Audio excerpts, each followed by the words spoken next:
Hai guys, Assalamualaikum. Selamat datang ke SRTV. So, tidak lain tidak bukan lagi, ini adalah video mengenai ulasan perlawanan hasil daripada match ke-10 di antara Sabah FC dan juga Seri Pahang. Dan kamu memang sudah sedia maklum lah apa yang terjadi dalam perlawanan tu.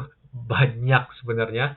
Lepas tu keputusan terakhir untuk perlawanan ini dan mengubah kembali senario kedudukan pasukan Sabah di dalam Liga Super hasil daripada efek satu perlawanan yang dibatalkan itu antara JDT dan juga Kedah memberi peluang kita untuk berada bukan bercakap cukup selesa tapi at least kita merasa di atas itulah. So okay guys, jom kita teruskan perbincangan mengenai ulasan perlawanan hasil daripada match ke-10 ni. Tapi sebelum tu, ini adalah prediction aku pada video sebelum ni.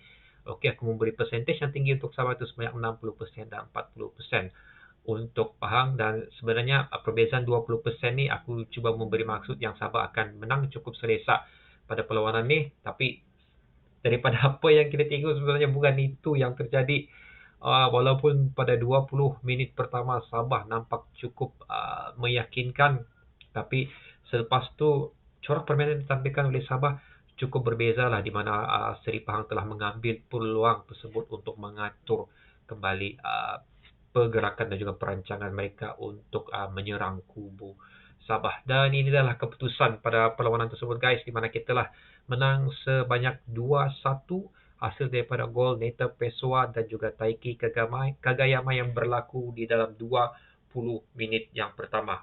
Itu nampak garang lah Sabah pada 20 minit pertama tu. Lepas tu macam slow-slow, sudah macam malu-malu, sudah aku kurang pasti sebenarnya apa yang terjadi lah. Dan seterusnya pada separuh masa kedua, hasil daripada kesilapan yang dilakukan oleh Rizal Ghazali menjatuhkan pemain Seri Pahang di kotak penalti membuahkan hasil untuk pasukan Pahang, di mana Hidalgo telah menjaringkan gol hasil daripada penalti tersebut dan hampir juga diselamatkan oleh Apek sebenarnya. Tapi cuma tendangan tu memang betul-betul sudut lah, memang payah sebenarnya. So ini adalah kedudukan terkini Liga Super bagi tahun 2022. Macam tadi, perlawanan JDT dan Kedah ditangguhkan. So hanya beberapa perlawanan saja yang berlangsung pada hari ini ataupun pada hari match ke-10 ni, di mana of course satu Sabah berjaya mengalahkan uh, Seri Pahang sebanyak 2-1 dan seterusnya. Sekejap aku cari dulu match day 10 ni. Match day 10 dan seterusnya Melaka dan Negeri Sembilan, Seri dan Terengganu menundukkan Kuala Lumpur sebanyak 2-0 dan Penang PJ City Seri 1 sama. So tidak memberi impak yang besar untuk kedudukan pasukan-pasukan lain di dalam Liga Super setakat ini.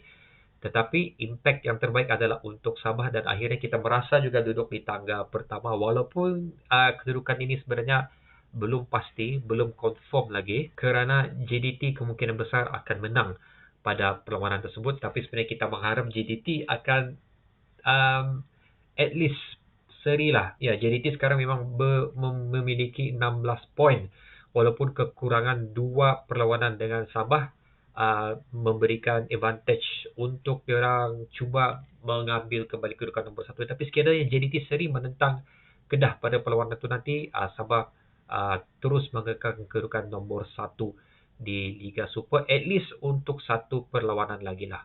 Begitu, at least untuk perlawanan lagi. Dan ini adalah dua individu yang memberi kemenangan kepada kita, itu Taiki Kagayama dan juga Neto Pessoa. So Taiki Kagayama dah banyak aku mau sentuh tentang permainan dia. Dia mengekalkan dia punya corak permainan dan cara serangan dia, cara pemikiran dia. Memang Taiki Kagayama ni memang sudah betul-betul selesa lah dengan cara permainan pasukan Sabah dan juga cara permainan untuk Liga Super. Tapi Neto Pessoa ni guys, aku nak tahu, aduh, dia ni nampak meyakinkan sudah untuk 20 minit pertama. Okey, kalau aku tengok dari segi corak permainan Neto Pessoa ni, sebenarnya dia lebih kepada permainan poacher ataupun false nine. False number 9. Itu saja yang Neto Pessoa ni sesuai sebenarnya. Pasal dia ni dribble apa semua, memang aku dah nampak dia cukup sesuai untuk bahagian itulah. Apalagi untuk merancang untuk menjaringkan gol pun dia bukan berada di tahap tu lagi. Ditambahkan lagi dengan dia tidak berjaya menjaringkan gol penalti buat kali kedua. Dengan menghalalkan bola ke sebelah yang sama juga kalau aku dah silap waktu menentang Negeri Sembilan. So, aku dah tengok Neto Pessoa punya gol-gol pada sewaktu dia berada di Brazil dan memang penalti dia memang menuju ke arah situ saja. So, aku rasa memang para penjaga gol yang ada di Liga Super ni sudah study juga Neto Pessoa ni. That's why kenapa orang cukup senang untuk menidakkan penalti dia tu. Dan aku cakap tadi pada 20 minit yang pertama memang permainan dia cukup cantik, positioning dia cukup cantik as a poacher ataupun as a force number 9. Tapi itu selepas 20 minit aku tidak nampak sudah semua tu yang aku akan mengharapkan Neto Pessoa mengekalkan dia punya corak permainan tu ataupun taktikal dia tidak ada. So aku nampak dia sudah start lari daripada kedudukan yang sepatutnya dia berdiri. Bila dia turun sikit keluar daripada kotak penalti, dia lambat masuk ke dalam kotak penalti, membuatkan larian dari tepi yang dilakukan kebanyakan daripada Taiki Kagayama dan juga Rizal Ghazali. Diorang sepatutnya sudah boleh menghantar bola tu sekiranya ada orang menunggu di depan. Tapi Neto Pessoa agak lambat untuk berada di bahagian tersebut. Sebaliknya, pemain seperti Tommy Mawat dan juga Badrul Bakhtiar yang berada di kedudukan yang betul. So, bukan dia orang dua ni striker. Neto Pessoa yang striker. Sepatutnya Neto Pessoa yang berada di kedudukan tu. So, aku memang agak kecewa lah. Selepas 20 minit pada masa pertama dan apa yang terjadi tu untuk half time pun dia macam seolah-olah hilang arah. Aku terus terang aku mengharapkan sesuatu yang besar daripada Neto Pessoa ni punya performance untuk pasukan Sabah ni. Pasal aku yakin daripada 20 minit pertama yang aku nampak tu, aku yakin sebenarnya Neto Pessoa ni layak, aku ulang sekali, dia layak untuk menjadi poacher ataupun force number 9 Sabah. Sekiranya dia boleh memaintainkan positioning tu sebenarnya, positioning dia di kotak penalti tu yang penting sebenarnya. Itu yang aku nampak Neto Pessoa, kebaikan dia dan juga keburukan dia lah, di mana aku sudah mention sebentar tadi. Dan selain daripada tu, kita tidak menurunkan Dominic Tan. Aku rasa dia direhatkan atau mungkin betul kan kalau aku salah, sama ada dia direhatkan ataupun dia telah menerima kad kuning yang 2 kad kuning. So dia tidak dapat turun pada perlawanan ini dan tempat dia diganti oleh Pak Tisu. So Pak Tisu memang sebelum ni dia berada di pertahanan juga, so tidak masalah untuk dia berada di pertahanan tersebut dan juga dia melaksanakan tanggungjawab yang cukup cemerlang. Tapi aku ingin mengkongsi dengan kamu sini di mana aku lagi prefer Pak Tisu berada di position si Steven Robert. Okay, aku lagi suka tengok dia berada di situ. Bukan aku cakap Gary tidak bagus, cuma dengan kedudukan Pak Tisu berada di position Gary tu, bagi aku nampak lebih utuh lah sebenarnya. Walaupun Gary telah menjalankan tanggungjawab yang cukup cemerlang untuk menjaga bahagian defensif midfield pasukan Sabah ni, tapi again Pak Tisu aku rasa lebih sesuai lah. Cuma mungkin kita tidak ada choices yang lain untuk berada bergantian dengan Rawison Batuil dan juga Jackson Da Silva. So itu adalah reason kenapa Pak Tisu diturunkan, kerana dia adalah calon yang lebih layak untuk menjaga pasukan defense pasukan Sabah dan juga menjaga gawang Siapek. Dan memang terbukti itu berkesan lah. Sekali lagi kita cuma bolos 1 gol pada perlawanan ini, membuatkan kita antara pasukan yang mempunyai kadar bolos yang cukup rendah. Itu adalah fakta yang kita kena simpan jugalah. Okay, so far defensif kita masih cemerlang. Cuma sekali lagi kita punya forward kita ni sebenarnya masih bermasalah. Itu kecewa lah. Aku memang kecewa dengan perlawanan ni. Walaupun kita dapat membawa pulang 3 mata, kita miss 2 penalti. Badrul Bakhtiar, BB7 dia punya penalti melambung naik. Neto Pessoa sekali lagi menghalalkan bola ke tempat yang memang orang familiar, memang orang akan tahu dia akan shoot ke tempat tu. 4-1 guys. Match ni boleh jadi 4-1 sebenarnya, tapi berakhir dengan 2-1.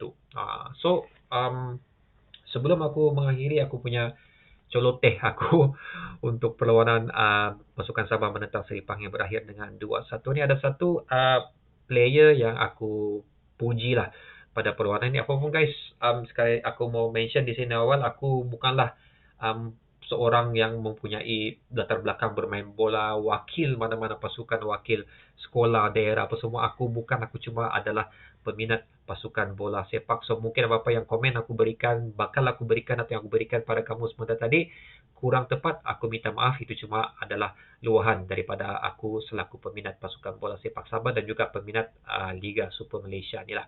Okey, teruskan. So satu pemain yang aku beri pujian sebenarnya di sini adalah Tommy Mawat. Okey, Tommy Mawat dia ada bergaduh dengan Hidalgo.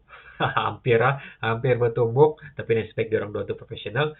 Aku puji dia ni pasal aku nampak memang cukup bagus untuk mengawal pergerakan Hidalgo, mematahkan pergerakan Hidalgo dengan bilang orang dia ni kasih apa banyak ada ayat bah aku capai waktu aku tengok bola tu. Dia gertak, dia kira macam dia gertak Hidalgo pada beberapa minit sebelum tu lah. Tapi lepas tu dia pun lost touch juga. Antara pemain yang lost touch juga selepas 20 minit selepas tu, dan juga separuh masa kedua. Tapi apapun tindakan yang dia lakukan untuk mengawal Hidalgo pada awal permainan tu sebenarnya banyak mengubah perlawanan tersebut, yang membuatkan pergerakan dilakukan oleh Hidalgo terputus dan membuatkan kita berjaya menjaringkan 2 gol.